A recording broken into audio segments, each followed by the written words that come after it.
جو اورل چیز ہے وہ تو سامنے نہیں آ سکتی نا. دیکھیں، فوج نے الیکشن بالکل ٹھیک کروائے ہیں. جو فارم 45 ہے وہ آج بھی پورا ہے. دوبارہ الیکشن کرانے کی بھی ضرورت نہیں، صرف فارم 45 اکٹھے کر لیں، اس کے اوپر سارے رزلٹ کلیئر ہو جائیں گے. آپ کو کیا لگتا ہے کس پارٹی کے لوگوں نے یہ جیتا ہے پھر؟ کمشنر صاحب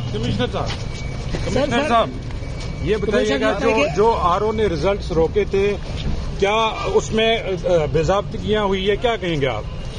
بالکل بے ضابطگیاں تو چھوٹا لفظ ہے. جو یہاں پہ ہوا ہے کہ جو لوگ آزاد امیدوار 70-80 ہزار کی لیڈ سے جیت رہے تھے، ہم نے ان کو ہروایا ہے اور ان کے اوپر جعلی مورے لگا کے سب کو ہروایا. آپ نے کسی سے کہا کہ سب کچھ ہو رہا ہے، غلط ہو رہا ہے، اس کو روکا جائے؟ دیکھیں، میں یہ ساری اس غلط کاری کی ذمہ داری اپنے اوپر لے رہا ہوں اور ساتھ آپ کو بتا رہا ہوں کہ جو چیف الیکشن کمشنر ہے، جو چیف جسٹس ہے، وہ بھی اس کام میں پورے شریک ہیں. کس کے کہنے پہ سب کچھ ہوتا رہا؟ یہ اتنا سب کچھ ہوا آخر کس کے کہنے پہ ہوتا رہا؟ آپ کے اوپر کوئی دباؤ تھا؟ کس نے ایسا کیا؟ میرے اوپر کوئی دباؤ نہیں ہے.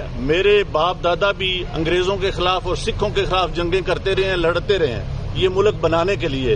اب میں اس ملک کو توڑنے کا حصہ نہیں بن سکتا. کمشنر صاحب، آپ نے راولپنڈی کی بہت بڑی خدمت کی ہے، آپ نے بڑے بڑے میگا پروجیکٹ میں 24 گھنٹے کام کیا ہے.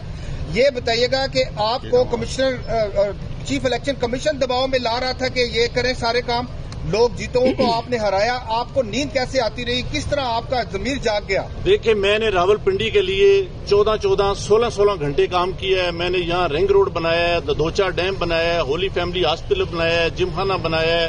میں نے لاری اڈے بنائے ہیں، مزدوروں کے لیے سینٹر بنائے ہیں، منشیات کے اڈے سینٹر بنائے ہیں.